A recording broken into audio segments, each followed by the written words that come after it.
안녕하세요. 고민아침방입니다. 저에게 대출 문의 주셔가지고 대출을 일으키신 분, 그러니까 입금까지 완료돼서 승인 나신 분, 이런 분들에 비해 부결나신 분들이 훨씬 더 많습니다.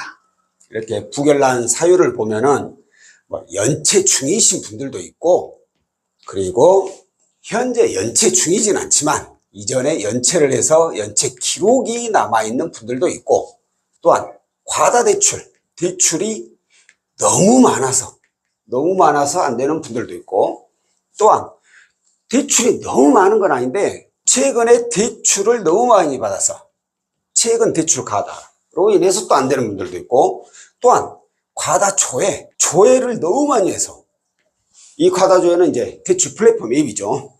여기서는 한번 조회할 때마다 70군데가 넘는 조회 기록이 쌓이다 보니까 과다 조회로 인해서 또 안 되는 분들도 있어요. 자, 이런 분들 보면 공통적인 내용이 있습니다. 대부분이 신용점수가 굉장히 낮습니다. 그러니까 연체 중이니까 신용점수가 낮은 거고, 연체 기록이 있으니까 낮은 거고, 과다 대출이 너무 많으니까 그래서 신용점수가 낮은 거고, 최근에 대출이 자주 발생해버리니까 신용점수가 뚝뚝 떨어졌을 것이고, 이제 조회 이력의 경우에는 신용점수가 하락하진 않는데, 문제가 이렇게 과다 조회를 하신 분들의 경우에는 대부분이 이러한 어떤 사유 때문에 안 되니까 조회를 이렇게 많이 하시거든요. 그래서 신용점수가 낮아요. 이러한 이유로 부결이 많습니다. 자, 그런데 이 중에서도 현재는 어떠한 이유, 그리고 그로 인해서 신용점수가 낮아서 안 되긴 하지만, 현재는 안 되지만 앞으로 몇 개월 정도 시간이 지나고 나면은 가능성이 있는 분들이 있어요.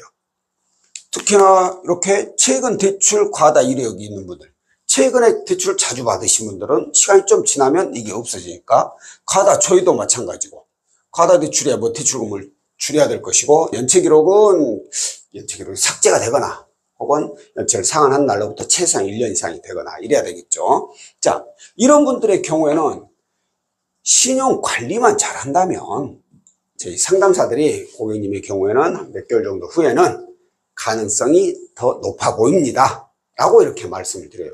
그러면 이제 채무자분들한테 신용관리 어떻게 하세요 라고 얘기를 하고 상담을 끝내고 몇 개월 정도 지나고 나서 이분들이 다시 연락이 옵니다. 그래가지고 확인해 보면 또 부결이야. 또 왜? 바로 이 신용관리를 잘 못해가지고, 분명히 어떻게 하세요 라고 말씀을 드렸는데도 그 관리를 못하는 거예요. 그런다고 해서 이 관리하는 게 어려운 거냐? 그건 또 아니거든요. 굉장히 간단하거든요. 자, 첫 번째, 연체는 두말 할 것도 없죠. 연체를 하면 안 되니까 연체 안 하면 되는 것이고, 두 번째, 대출, 더 이상 대출도 안 나오겠지만 대출 안 받아야 되는 거고, 여기에 이제 문제가 현금 서비스가 포함이 됩니다. 간혹 가다가 신용카드 현금 서비스는 대출이 아니라고 생각하시는 분들이 있어요. 근데 이 역시도 마찬가지로 대출이에요. 근데 일반 대출보다 더 무서운 대출이에요. 왜? 현금 서비스는 이 다음 달이면 전액 다 상환해야 되잖아요. 그러고 나서 또 이용할 수가 있잖아요. 그러다 보니까 이용할 때마다 신규 대출이 발생해가지고 신규 대출 때문에 또 신용점수가 하락하는 거예요.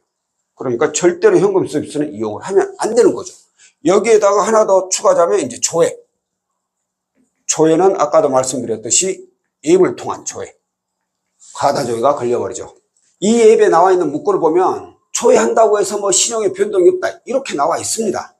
하지만 신용의 하락은 없지만 신용 점수가 올라가야 되는데, 이렇게 조회 이력이 수십 건이 뭡니까 수백 건이 쌓여버리면 과연 신용점수가 올라가는데 방해 역할을 안 하겠나 이거죠. 그렇기 때문에 이 앱을 통한 신용 조회 역시도 하지 않아야 돼요. 보면은 누구나 다 지킬 수 있는 내용이에요. 근데 이걸 못 지키는 겁니다.